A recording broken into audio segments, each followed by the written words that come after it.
Hello, my name is Chris Robertson. I'm the director of Salus North America, and today we're going to show you how to pair our ZigBee fan coil controller with the ZigBee fan coil remote. The benefit of this system is it works for fan coil systems in multifamily or hospitality type of facilities. And if you've ever been in a hotel where they have a fan coil, they always have the fan coil on the curtain wall right onto the fan coil unit itself. And though it works, it's not the ideal place to actually measure temperature. So we developed a system where we have a controller that you would place and replace the thermostat on the wall with the controller. And then we have this remote that's battery operated. Both operate with ZigBee, which is a great wireless communication protocol.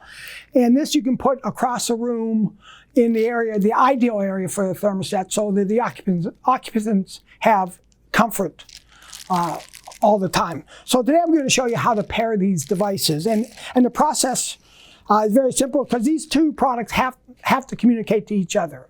So I have a power unit set up here with a 24-volt transformer going to the base unit. And literally all I need to do is I would put this on the wall, wire it to the fan coil, and then I would then plug in the thermostat to the base unit, and you'll see that the thermostat's powering up, and it goes through its boot cycle. And I'll let it power up here for a second.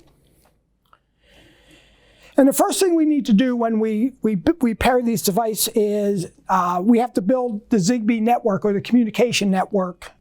So the first thing that happens is after it's done with this boot cycle, it goes into pair. And if I simply select here, hit the setting button or the gear, and then you'll see it says build. Yes or no. I will hit the up key to yes, and then hit select. And now it's building the ZigBee network. And one of the things when you're pairing ZigBee devices, I always tell everyone, patience is a virtue. It's not instantaneous, but you can see it's there are 3 channels that ZigBee will work on without devices, 5, 15, or 20. So this unit picked channel 25. 20 to work on. So it's now built the ZigBee network. So within this room, there's an active ZigBee network. So next thing I do is pull out the remote. This is the fan coil remote that you would then mount on the wall. This is battery operated, so you don't need to pull wires between the two devices. So if I pull the tab on the battery, you'll see that this again goes through the boot cycle.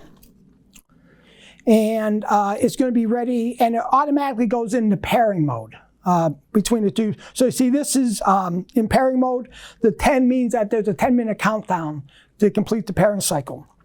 So I'm going to put this back to the natural screen.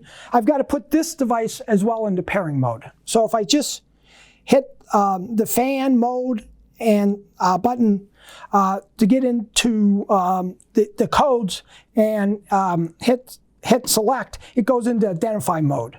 Now this is now, what we mean by identify mode, it's looking to pair with another device. And this device is in pairing mode. And again, patience is a virtue here, because at this point we just have to wait for the two devices to find each other and then pair. And then as it goes through, it usually takes maybe about a minute to pair the two devices. You can see it found the ZigBee network, channel 20. So it's found the ZigBee network. It's going through. You can see both of them say ID 1. So they found controller 1 and remote 1. You can then see it's going through the sequence between the two devices.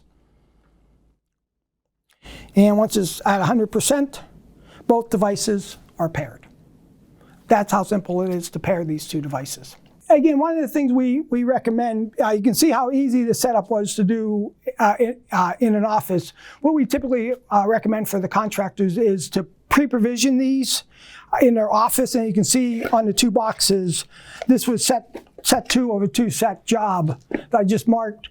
I'll take the batteries out, power the devices out, put them in the box, send them to the job site, and the contractor, all they have to do then is reinstall them on the equipment and power up the remote, and they will repair. Thank you. If you have any questions, let me know.